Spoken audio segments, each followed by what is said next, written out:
Hi everyone, and well, nope, I never wave with two hands. Why did I do that?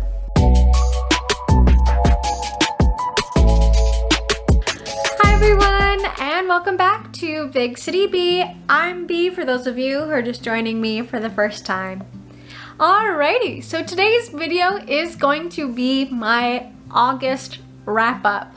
I know this is way late, but as a lot of you know, my computer completely died on me the last week of August, so I was finally able to edit this video and get it up, so here it is. For the month of August, I was able to read 4 books, and I'm pretty happy with that. I know the past 2 months I've been reading 5 and 6 books, but 4 books is really my average, so I'm not upset about that at all. And I felt like it was a good month for reading because as a whole, I was able to increase the diversity and representation in my books, both in characters or authors, but also in genres. So let's get into it. The first book that I read this month was Felix Ever After by Kacen Callendar. And I hope I'm reading that right because they said it wasn't Callendar. Oh gosh, I'm sorry if I really messed up your name. But I gave this book 4 honeypots. I really enjoyed that the main character was both trans and I think if I'm gonna try to remember this correctly, was a demi boy in terms of how they saw themselves. So that was really interesting, and I gave this one 4 stars, even though it might not be what I would usually consider 4 stars. I enjoyed the story, but I really gave it 4 stars for the representation in it. When I was growing up, there weren't any that I can remember books that had that sort of representation, so I thought this was really great that younger generations are going to have this kind of book to look towards, to see themselves in and as the main character.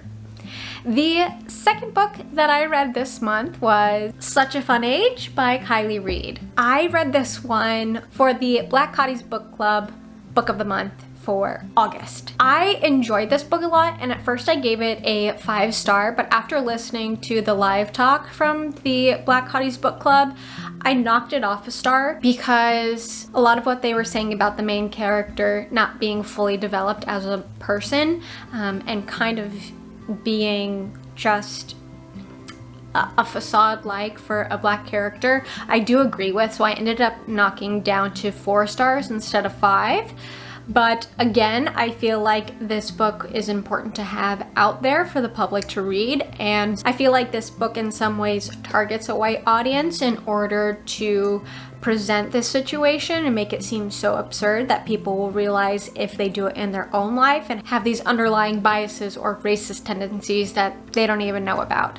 So that is a 4 honeypots for me for Such a Fun Age. The third book that I read this month was The Poppy Wars by R.F. Kuang. I liked this book a lot, and I'm really excited to read the next 2 books in this series. I really enjoyed the martial arts aspect of the book as well as the history aspect, especially the most devastating scene in the book being based on real-life war crimes that were committed. So in the US, I feel that Asian history and wars are either not talked about at all or very quickly skimmed over. So I had no idea about the Second Sino-Japanese War, and it was horrific. And hearing about the scenes in the book that were real events that happened within this war was just like right to my heart. I just can't imagine how humans would act that way. But I mean, we've seen it multiple times in our history. So I gave The Poppy War 4 honeypots. The 4th and final book that I read for the month of August was One More Thing, Stories and Other Stories by BJ Novak. which is a collection of short stories, and usually a collection maybe has like 5 or 6 short stories. This one had a ton. Although each of the stories were relatively short. I think the longest one was maybe 4 or 5 pages, but I really enjoyed it because it made the book go really quickly, and at the end of August I was actually starting to feel like I was in a book rut, and really a lot of September has been in a reading rut. So I needed that little short story collection to kind of get things more in gear, so I was able to read something in September. But I really enjoyed this book. It was very quirky, there was dramatic pieces, there was a little bit of horror in there. It was all around a good piece, so I gave that one a 4 honeypots as well. So as you can tell, this month, great month for reading. All the books, 4 stars. You go, August. You go, 8th month of 2020. What am I saying?